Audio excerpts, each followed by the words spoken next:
Volunteer এরকম রয়েছে যারা অসাধু উপায় অবলম্বন করে। এটা নতুন কিছু না, এটা দীর্ঘদিন হয়ে আসছে। এই যে দীর্ঘদিন হয়ে আসছে, এটা ওরা পরিত্যাগ করতে পারছে না।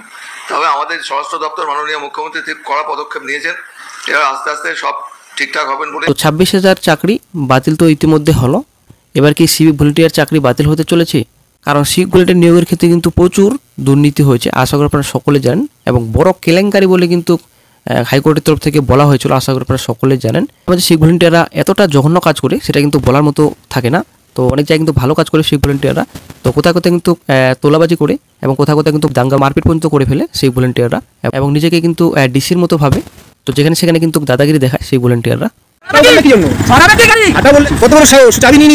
তো বন্ধুরা, একদিকে রাজ্য সরকার বুধবার মন্ত্রিসভা বৈঠকে 100 জন সিভিক ভলেন্টিয়ার নিয়োগের কিন্তু ছাড়পত্র দিয়েছেন, তো আসলে একটা ভালো খবর। আরেকদিকে বন্ধুরা, সিভিকের চাকরি বাতিল একটা বিরাট বড় ব্রেকিং আপডেট উঠে আসছে। তো আজকে আমরা এই ভিডিওতে বিস্তারিত সম্পূর্ণ আলোচনা করব।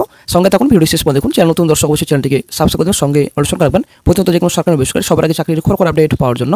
এই সিভিক ভলেন্টিয়ার কতদিন বেআইনি কাজ করে যাবেন, এই সিভিক ভলেন্টিয়ার বিরুদ্ধে কিন্তু অবশ্যই অ্যাকশন নিতে হবে। এই ব্যাপারটা কিন্তু আসলে কিন্তু রাজ্য সরকারকে অবশ্যই ব্যবস্থা নেওয়া উচিত, কারণ ব্যাপারটা হচ্ছে দিন দিন কিন্তু ভলেন্টিয়াররা বেআইনি কাজ করেই চলেছে। এবং এই যেটা আপনাদের ভুয়ো সার্টিফিকেট তৈরি করা হয়েছিল, তো ভুয়ো সার্টিফিকেটের জন্য প্রায় কিন্তু একজনের কাছ থেকে কিন্তু 2000 টাকা করে নিতেন মনিরুল। একদিকে বন্ধুরা, সাধারণের জন্য জগন্নাথ মন্দির খুলে দিলে সেখানে প্রচুর ভিড় হয়, তো সেই কথায় মাথায় রেখে কিন্তু মন্দিরের প্রাঙ্গণে যেন যানবাহন এবং ভিড় নিয়ন্ত্রণ করা যায়, তার জন্য কিন্তু 100টি সিভিক ভলেন্টিয়ার নিয়োগের ছাড়পত্র দেওয়া হয়েছে। মাননীয় মুখ্যমন্ত্রী মমতা ব্যানার্জি কিন্তু ছাড়পত্র দিয়েছেন বুধবার মন্ত্রিসভা বৈঠকে। কিন্তু একদিকে সিভিক ভলেন্টিয়াররা নিজের ইচ্ছা মতো কাজ করছেন, আশা করি আপনারা অনেকেই জানেন। কিছু কিছু এমন কাজ করছেন যেটা মেনে নেওয়া যায় না। কোথাও লরি দাঁড়িয়ে লরি চালককে মারধর, এবং লরি দাঁড়িয়ে কোথাও টাকা তুলছে সিভিক ভলেন্টিয়ার, এবং কোথাও দেখা যাচ্ছে টাকা নিতে গিয়ে ধরা পড়লো। সেটা কিন্তু আসলে কিন্তু সিভিক ভলেন্টিয়াররা অনেক কিছু করছেন বর্তমানে এখন। অবশ্যই বন্ধুরা, সিভিক ভলেন্টিয়ারের ব্যাপারে কিন্তু অবশ্যই ভাবা উচিত। আজ সিভিক ভলেন্টিয়ারের জন্যই কিন্তু রাজ্যে কনস্টেবল পদে বর্তমানে ফাঁকা হয়ে রয়েছে, এবং নিয়োগের বিজ্ঞপ্তি কিন্তু প্রকাশিত বেশি করছে না রাজ্য সরকার, কারণ সেদের মাত্র 8 থেকে 10,000 মতো স্যালারি দেওয়া হয় পার মান্থলি, এবং একজন কনস্টেবল পদে নিযুক্ত হলে 25 থেকে 30-এর মতো কিন্তু স্যালারি দিতে হয় রাজ্য সরকারকে। তার জন্যই আজ কিন্তু সিভিক ভলেন্টিয়ার পদের জন্যই কিন্তু রাজ্যে ডব্লিউপি কনস্টেবল পোস্টে কিন্তু বর্তমানে ফাঁকা হয়ে রয়েছে, এবং নিয়োগ কিন্তু করছে না রাজ্য সরকার। পুলিশের যেরকম কাজ, যেটা কাজ সম্পূর্ণ কাজ কিন্তু একজন সিভিক ভলেন্টিয়াররা করে। সর্ষের মধ্যে ভূত না সর্ষে ক্ষেতটাই ভূতের দখলে, জলপাইগুড়ি মালবাজার থানার ঘটনাটা শুনলে এই প্রশ্নটা উঠতে বাধ্য। একেবারে থানায় বসেই পুলিশের নাম করে ভুয়ো শংসাপত্র তৈরির কারবার চালানোর অভিযোগ এক সিভিক ভলেন্টিয়ারের বিরুদ্ধে। তো সিভিক ভলেন্টিয়ারকে গ্রেপ্তার করা হয়েছে, এবং এটার চাকরি বাতিলও করা হয়েছে। যাদের জরুরি প্রয়োজনে পুলিশের শংসাপত্র প্রয়োজন হতো, টাকার বিনিময়ে তাদের এই ভুয়ো শংসাপত্র দেওয়া হতো। থানার অফিসারের স্বাক্ষর থেকে শুরু করে সিল পর্যন্ত সব কিছুই জাল করা হয়েছিল এই কারবার চালাতে।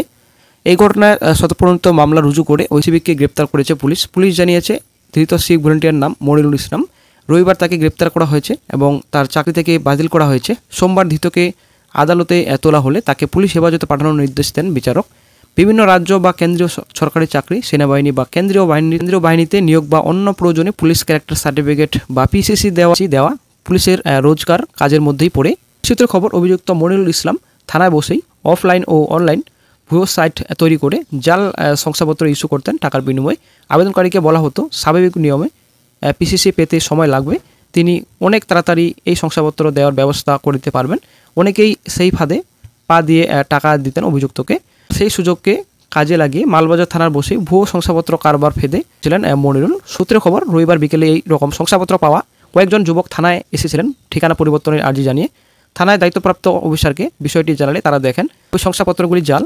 সেগুলি কোথা থেকে আবেদনকারীরা পেয়েছেন তা জিজ্ঞাসা করতেই মনিরুলের নাম উঠে আসে।